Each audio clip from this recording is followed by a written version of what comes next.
বিসমিল্লাহির রহমানির রহিম। আসসালামু আলাইকুম। নীতি সহজানার সমাহারে আপনাদের সবাইকে স্বাগতম জানিয়ে আবারও চলে আসলাম ভীষণ মজার একটি রেসিপি নিয়ে। সেটি হলো বোয়া ভাত রেসিপি। আপনারা তো অনেকভাবেই এই বোয়া ভাতটা রান্না করে খেয়েছেন।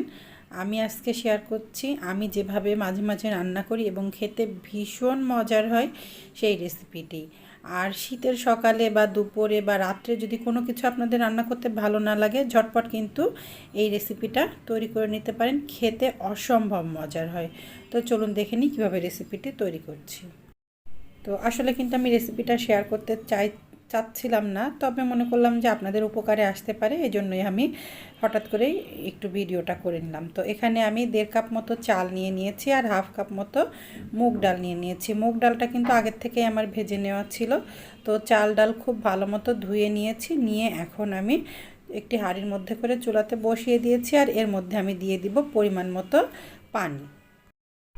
তো এখানে আমি প্রায় 7 কাপ মতো পানি দিয়ে দিব, যেহেতু আমি এই বোয়া ভাতটা একটু নরম করে রান্না করব। আপনারা আপনাদের পরিমাণ মতো পানিটা কম বেশি করে দিয়ে নিতে পারেন। আর এখানে আমি নিয়ে নিয়েছি ফুলকপির যে ডাঁটা থাকে, সেই ডাঁটাটা কিন্তু আমি নিয়েছি, একদম পাতলা পাতলা করে কেটে নিয়েছি। আর ফুলকপির ফুলের সাথে যে সাদা সাদা ডাঁটাগুলো থাকে সেগুলো আমি নিয়ে নিয়েছি। সব রকম ডাঁটা এখানে আমি ব্যবহার করেছি। এগুলো কিন্তু আপনাদের ঘরে থাকলে ব্যবহার করবেন, ফেলে দিবেন না। নিয়ে নিয়েছি আলু 2টি মাঝারি সাইজের, নিয়ে নিয়েছি একটি গাজর, ফুলকপি নিয়ে নিয়েছি একটি ছোট সাইজের। আমি আমার ঘরে যে সবজিগুলো ছিল সেগুলোই নিয়েছি। আপনাদের ঘরে যেই সবজিটা থাকবে সেগুলোই আপনারা কিন্তু নিতে পারেন। চাইলে এখানে কিন্তু আপনারা পেঁয়াজের কলিটাও ব্যবহার করতে পারেন, অল্প পরিমাণে বাঁধাকপি, সিম, যেটা আপনাদের ভালো লাগে, যেটা আপনাদের ঘরে থাকে সেই সবজিগুলোই পরিমাণ মতো নিতে পারেন। এখানে নিয়ে নিয়েছি আমি 3টি মাঝারি সাইজের পেঁয়াজ কুচি আর নিয়েছি 6-7টি কাঁচামরিচ। নিয়ে নিলাম এখানে 1.5 টেবিল চামচ পরিমাণ লবণ ঝাল সব কিছু কিন্তু আপনাদের মুখের স্বাদ অনুযায়ী কম বেশি করে নিতে পারেন। আমি আরেকটু বেশি স্বাদ বাড়ানোর জন্য এখানে 1/2 চা চামচ পরিমাণ টেস্টিং সল্টটা দিয়ে দিলাম 2 টেবিল চামচ পরিমাণ সরিষার তেল। যেহেতু আমি রান্নাতে সরিষার তেলটাই ব্যবহার করি, এই জন্য সরিষার তেলটাই নিয়েছি। আচ্ছা, টেস্টিং সল্টটা কিন্তু আমি নিয়েছি একটু বেশি স্বাদ বাড়ানোর জন্য। আপনারা চাইলে কিন্তু বাদও দিতে পারেন, কোনো অসুবিধা নাই।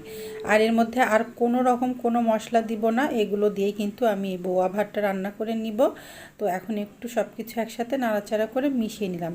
তবে শেষে আমি 2টি উপকরণের মধ্যে ব্যবহার করব, আর সেই 2টি উপকরণ দেওয়ার কারণেই কিন্তু এই বোয়া ভাতটা হয়ে যাবে অসম্ভব মজার স্বাদের এবং অসাধারণ স্বাদের। অনেক রকমই তো বোয়া ভাত খেয়েছেন, আমি যেভাবে রান্না করছি এভাবে রান্না করে খেয়ে দেখতে পারেন। দেখবেন যে ছোট বড় সবাই ভীষণ পছন্দ করবে। আর বোয়া ভাতটা কিন্তু হয়ে যাবে স্পেশাল একটি মেনু হিসেবে। দেখবেন যে সবাই মাঝে মাঝে এভাবে এই বোয়া ভাতটা রান্না করে দিতে বলবে যদি আমার এই রেসিপিতে তৈরি করেন। তো চুলার জালটা হাই হিটে দিয়েই আমি বেশ কিছু সময় রেখেছিলাম, টকবক করে ফুটে উঠেছে। এখন একটু আস্তে করে দিচ্ছি, নতুবা এই ভাতের ফ্যানটা বা মাড়টা উতলিয়ে পড়ে যাবে। আর ঢাকনা ছাড়া অবস্থায় আমি এভাবেই হতে দিচ্ছি। তো প্রায় 12-15 মিনিট মতো হয়ে গেছে, দেখেন পানিটা অনেকটাই কমে গেছে। আমি একটু সব কিছু নাড়াচাড়া করে মিশিয়ে নিচ্ছি। আচ্ছা, আমি যেহেতু নাজিরশা চালটা ব্যবহার করেছি, আমার এই ভাতটা কিন্তু খুব তাড়াতাড়ি হয়ে গেছে। আর আপনারা যদি অন্য কোনো চাল ব্যবহার করেন, সেই চালটা সেদ্ধ হতে একটু বেশি সময় লাগে, তাহলে আর একটু বেশি সময় ধরে ভাতটা সেদ্ধ করে নেবেন। বা ভাতটা যখন নরম হয়ে আসবে তখনই কিন্তু এই উপকরণটা ব্যবহার করবেন। এখানে আমি ব্যবহার করলাম আমার আগের দিন রান্না করা গরুর মাংস অল্প কিছু পরিমাণে ছিল, সেটা এর মধ্যে আমি দিয়ে দিলাম। আর এটা দিলে কিন্তু খেতে অসম্ভব মজার হয়। তবে যদি আপনাদের ঘরে থাকে তাহলে দিবেন, না থাকলে কোনো অসুবিধা নেই, বাদ দিতে পারেন। খুব বেশি পরিমাণে দেওয়া লাগে না, অল্প পরিমাণে থাকলে ঝোল আলু মাংস দিলেই কিন্তু বেশটা স্বাদ আসে। তো মাংসটা দেওয়ার পরে 5 মিনিট হয়ে গেছে, এখন আমি একটু নাড়াচাড়া করে নিচ্ছি আর এই খুন্তিটা দিয়ে সবজিগুলো একটু ভাঙা ভাঙা করে নিচ্ছি। তবে যদি আপনারা সবজিগুলো আস্তে আস্তে রাখতে চান তাহলে আর এভাবে খুন্তি দিয়ে ভাঙা ভাঙা করে নেবেন না।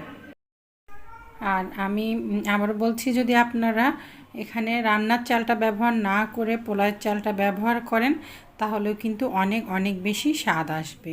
তো এখন আমি ঢাকনা দিয়ে ঢেকে আরও 5-6 মিনিট হতে দিচ্ছি। যেহেতু সবজি আর ভাত সব কিছুই প্রায় সেদ্ধ হয়ে গেছে, আর বেশি সময় লাগবে না। তো তো 5 মিনিট পরে এর মধ্যে আমি 3টি সেদ্ধ করে নেওয়া ডিমও দিয়ে দিলাম। ডিমটা দিলেও কিন্তু যখন এই বোয়া ভাতটা খাবো পাতে কিন্তু ডিমটা নিয়ে খেতে বেশ ভালোই লাগবে। তো ঢাকনা দিয়ে ঢেকে আবারও 3-4 মিনিটের জন্য হতে দিয়েছিলাম। এবার ঢাকনাটা খুলে নিলাম।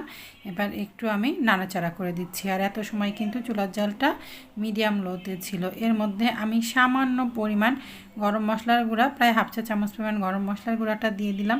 এই গরম মশলার গুঁড়াটুকু দিলে কিন্তু খেতে ভীষণই ভালো লাগবে। আপনারা কিন্তু চেষ্টা করবেন দেওয়ার জন্য। তবে যদি আপনাদের ঘরে বা হাতের কাছে না থাকে তাহলে বাদ দিতে পারেন। তো আর 2 মিনিট মতো হতে দিব, তারপর চুলাটা বন্ধ করে দিব। এই বোয়া ভাতটা কিন্তু আপনারা অনেকেই রান্না করে খেয়েছেন, কিন্তু আমি যেভাবে রান্না করছি এর মধ্যে অল্প পরিমাণে মাংস, যেটা আগের দিন আমি রান্না করেছিলাম বেঁচে গেছিলো, সেটা আবার একটু ডিম দিয়ে দিলাম। এভাবে যদি আপনারা রান্না করেন একটু নতুনত্ব আসবে এবং খেতেও ভীষণ ভালো লাগবে এবং ছোট বড় সকলেই কিন্তু খুবই মজা করে খাবে। কিছুটা কিন্তু দেখতে বিরিয়ানির মতো লাগে, কিন্তু খেতে অসম্ভব মজার। তো সবসময় মতো যদি আমার আজকের রেসিপিটিও ভালো লাগে তাহলে অবশ্যই লাইক কমেন্ট শেয়ার করতে ভুলবেন না। তো আজকের মতো আমি এখানেই রাখছি। আসসালামু আলাইকুম, আল্লাহ হাফেজ।